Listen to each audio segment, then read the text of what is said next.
السلام عليكم. ازيكم عاملين ايه؟ يا رب تكونوا بألف خير. حبايب قلبي، ما تنسوش تشتركوا في قناتي التانية. هسيب لكم اللينك في اول تعليق مثبت في التعليقات تحت. عايزه اقولك ان الفترة اللي فاتت دي انت كان عندك مشاكل مع الشريك او مع الحبيب. ممكن كمان يكون حصل انفصال ما بينك وما بينه.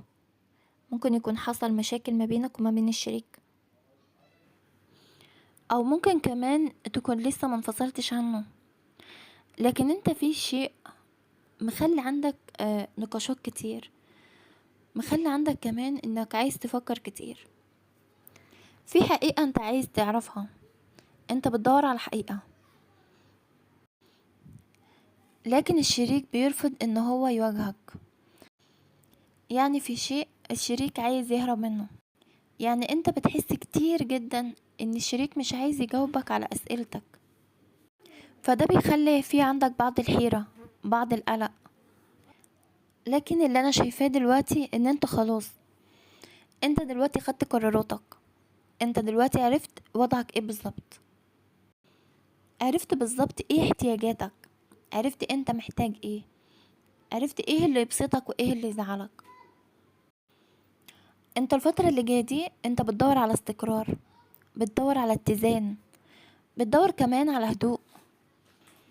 يعني انت حاليا عملت تجاهل لبعض الاشخاص اللي كانوا بيتلاعبوا بمشاعرك الفترة اللي فاتت، واللي كانوا بيأذوك كمان. فانت خلاص بدأت ان انت تفكر صح، بدأت كمان ان انت تفض او تنهي بعض العلاقات اللي ما كانتش صحية ليك، اللي كانت بجد تعباك. فبدأت ان انت تطلع العلاقات دي برا حياتك نهائيا. بدأت كمان ان انت تتجاهلهم، وانت كده على الطريق الصح، على الطريق المظبوط. يعني انت خلاص، انت مش هتدي فرصة لأي شخص ان هو يلعب بمشاعرك، ان هو يأذيك كمان. فانت دلوقتي ماشي على طريق صح، لان انت خلاص انت بدأت انك تستوعب العلاقات اللي انت كنت فيها. بدأت ان انت تستوعب كمان ايه اللي انت تعمله بعد كده. وده كمان للبعض منكم، لكن البعض الاخر هو عايز يبص على حاجات تانية كتيرة جدا، وفي نفس الوقت انت عايز تخش في علاقة جديدة.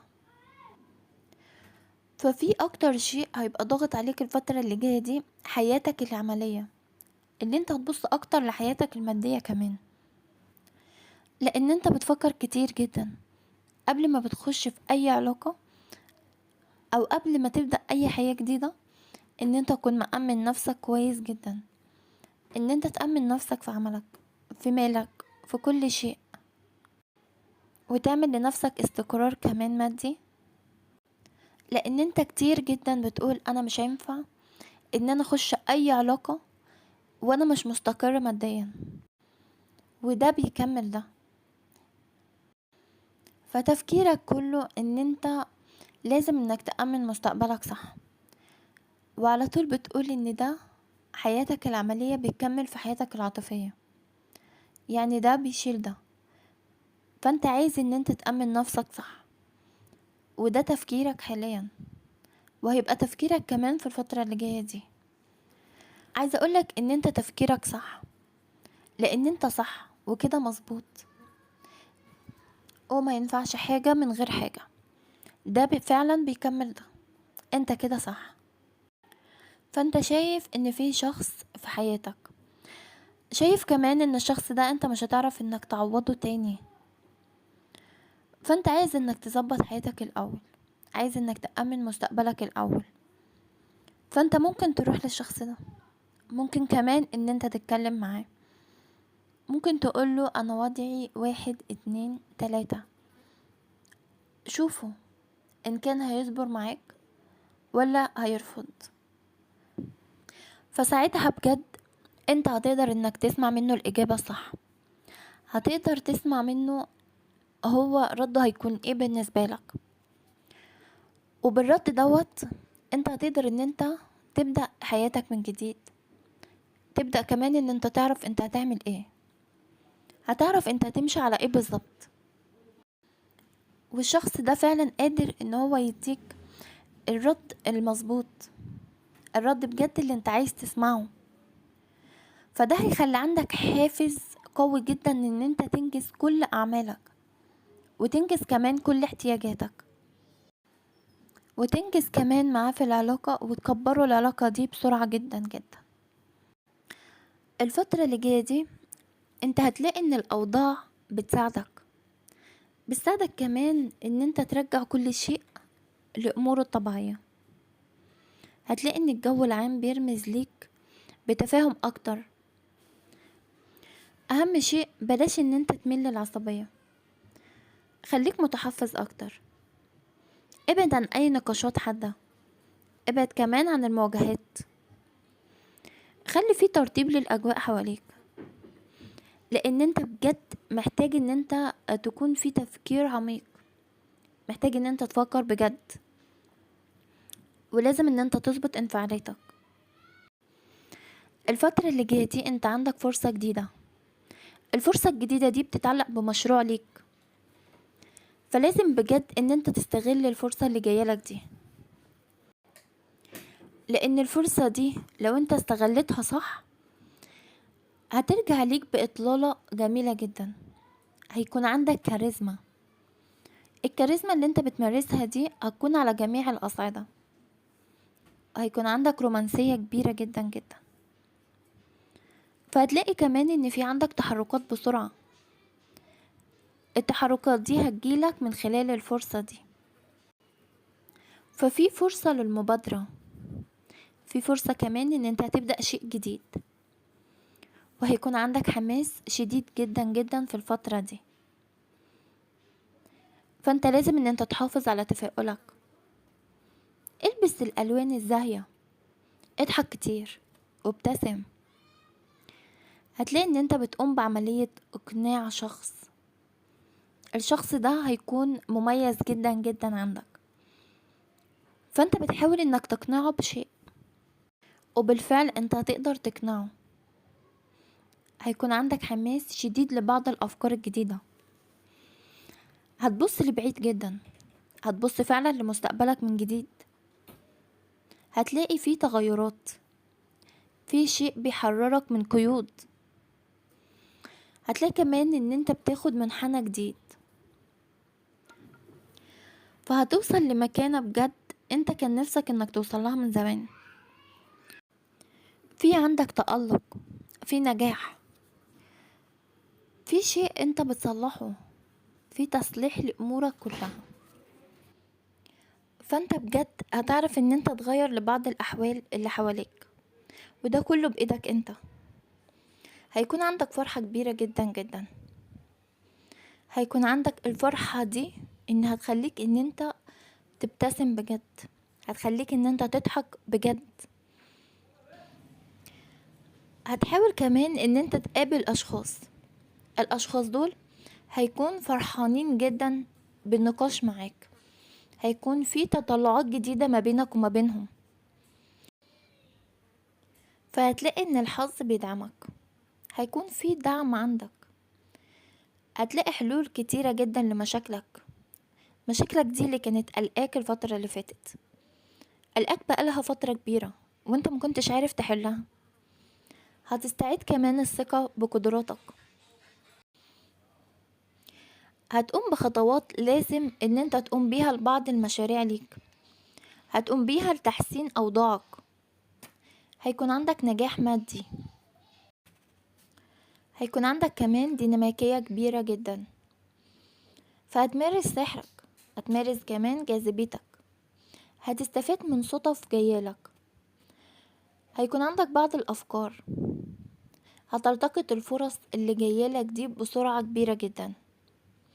هتتحمس لكل شيء جديد، انت هتشتغل كتير جدا علشان تقطف ثمار الجهود،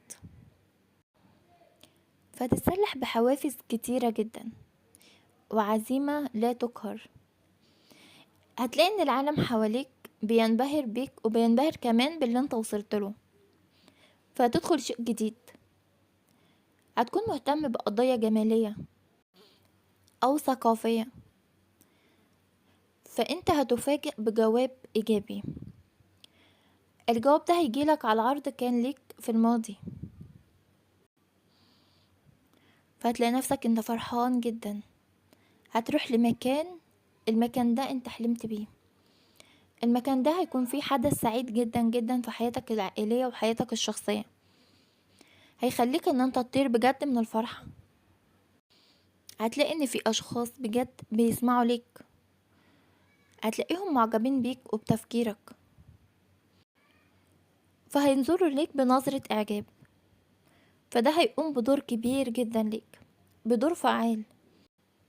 هتلاقي ان الاحداث والتطورات بتنسجم معاك، واختياراتك كمان هتعزز قدراتك، فهتتمتع بكاريزما كبيرة جدا في حياتك الشخصية. هتتاح ليك فرصة للقاء كتير جدا من الاشخاص. شايفة ان الشريك بيلومك على غياب، او انت منشغل عنه شوية، فعايزة اقولك ان انت هتقدر تصلح كل الاوضاع دي، لان انت عندك لقاءات شخصية مميزة جدا جدا. وده بيتحدث عن معالجة المشاكل اللي كانت عندك في الماضي، او معالجة اي شيء كان في السابق. في عندك مصالحة كمان، في عندك تطور قصة حب، فهتلاقي ان اوقاتك مميزة جدا في العلاقة العاطفية، وده بيخلي عندك فرصة مهمة جدا جدا انت بتحضر ليها. وفي علاقة عاطفية مميزة جدا، او خبر يخص حياتك، في يخص شيء جديد. انت هيكون عندك شيء جديد، هيكون عندك كمان شخص مناسب جدا في الوقت المناسب، او ممكن يحصل كمان شيء يقربك من الحبيب اكتر، او يفتح قدامك طرق جديدة. فهتلاقي ان انت بتخيم بالرومانسية، يعني في عندك اجواء ايجابية كبيرة جدا جدا. الاجواء الايجابية دي بتخلي فيه ولادة قصة عاطفية، ودي بيكون ليها مدى للبعيد. ففي مؤشر جيد على حياتك الشخصية، في خبر جميل جدا جدا، او انسان مهم في حياتك. الانسان ده هيقدم لك مفاجأة حلوة، فانت هتقدر ان انت تجذب الاخرين ليك. هتقدر كمان ان انت تخطف الانظار، هتكون الاضواء مسلطة عليك، انت هتكون النجم في كل مكان. يعني الفترة اللي جاية دي بتباشر ليك باخبار سعيدة، اخبار رومانسية، في كمان زواج او خطوبة، في سفر، لكن في لقاء مهم جدا جدا ليك. اللقاء دوت هيبقى محفور في ذاكرتك، فهتقدر ان انت تصلح امورك للافضل بكتير عن الماضي. هتقدر كمان ان انت تصحح سلوكك، هيكون عندك ايجابية مع اشياء كتير جدا حواليك ومع اشخاص كمان، لكنك هتبعد عن اي مواجهة. شايف ان عندك ازدهار، فالمطلوب منك ان انت تفكر صح. حاول كمان تستغل اي فرصة بتجيلك، لان ده بيسهل قدامك مهمات كتير في تحقيق عدالة ليك. هتستعيد حق كان ضايع منك، او بتفاجأ كمان ان عندك مكافأة بانجازات كتيرة جدا، فهيبتسم لك الحظ. انت هتدخل تجارب كتيرة، هيكون عندك حظ في اللقاء ده هيكون مثمر جدا ليك، او شراكة، ممكن كمان يكون سفر او زواج. ففي انجاز عندك، في بشرة سارة في حياتك، هتخلي عندك حيوية كبيرة جدا جدا في الفترة دي، وهتكون عندك ايجابية اكتر من السابق. عندك توقيع على عقد او ترقية في منصب بيكون مناسب جدا ليك. في وعود كتيرة جدا بتتحقق، لكن لازم ان انت تحدد اهدافك. حدد اهدافك بحرية، حرية بتكون متاحة ليك علشان تقدر تنفذ كل وسائل التنفيذ. خلاص، عايزة اقولك ان انتهى زمن الارتباك، انتهى كمان زمن الحيرة، انتهى زمن المفاجآت السلبية. يعني السماء بتفتح ليك ذراعيها من جديد. هتعرف حياتك العاطفية ازدهار، يعني هتحتل المكانة الأولى في اهتماماتك. فهتلاقي ان في تغيرات أساسية، تغيرات مهمة جدا جدا. هتلاقي نفسك ان انت بتستعيد الثقة بالنفس أقوى من الأول بكتير جدا. في تفاوض بشأن شيء جديد في حياتك، فهتلاقي نفسك في تألق، في انتصارات كتيرة جدا على جميع الأصعدة. انتصار على الصعيد الشخصي والعاطفي، على الصعيد كمان الاجتماعي. فهتلاقي ان في اختبار لبعض علاقاتك، هتشوف العلاقة المتينة منها، وهتشوف كمان العلاقة السطحية وغير المناسبة ليك. فانت هتعرف الفرق بين ده وده. هتلاقي نفسك ان انت بتبعد عن العلاقة السطحية اللي هي مش مناسبة ليك خالص. ففي لقاء عاطفي مميز جدا ليك، وهتكون الفرص قريبة من محيطك. الفترة اللي فاتت دي كان عندك مشاكل كتيرة جدا مع الزوج او مع الشريك، لدرجة ان انتوا بقيتوا بتشعروا بعدم الامان.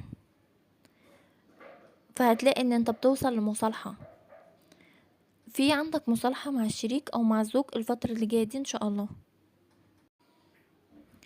انت داخل فترة بتخليك ان انت اقوى، بتحقق ليك بعض الامال، لان هي بجد فترة مناسبة جدا جدا ليك. فترة بتخليك تعيش تجربة خاصة. هتلاقي كمان ان امورك بتسير بشكل جيد جدا. هتهتم بشخص في مجال عملك بيلفت نظرك. هتلاقي كمان ان عندك قناعات كتير. هتهتم ببعض القضايا المهمة في حياتك، وعن علاقاتك الشخصية كمان، وعن التغيرات المحتملة. في احتفال بمشاركة الأصدقاء، في مناسبة عندك. فهتلاقي ان في حدث قوي جدا جدا لقرارات صائبة. في تحديات لكن في نجاح. انت هتقدر بجد ان انت تنشر افكارك. هتلاقي كمان ان في تحسن، في تحسن للتوجه للناس. الناس كمان هتأيدك، فهيسطع نجمك. هتبعد عن الاشخاص السلبيين طبعا. فبجد انت هتلاقي الفترة اللي جاية دي جميلة جدا جدا ليك، بس لازم ان انت تستغل كل فرصة بتجيلك، لان ده بيدعمك، بيدعم تطوراتك، وده كله هيشتغل لمصلحتك انت. فبكده لازم انك تبعد عن الافكار السلبية، ابعد عن الناس المتوترين، خليك داعم لنفسك. عندك اوضاع ايجابية، عندك اخبار مهمة جدا جدا. الاخبار دي بتتعلق بحياتك الشخصية. هتلاقي نفسك مهتم بكل شيء بيحصل حواليك، وهتكون مدعوم جدا جدا من الزملاء، هتكون مدعوم من العاملين معاك. فهتلاقي في تقدم على العمل.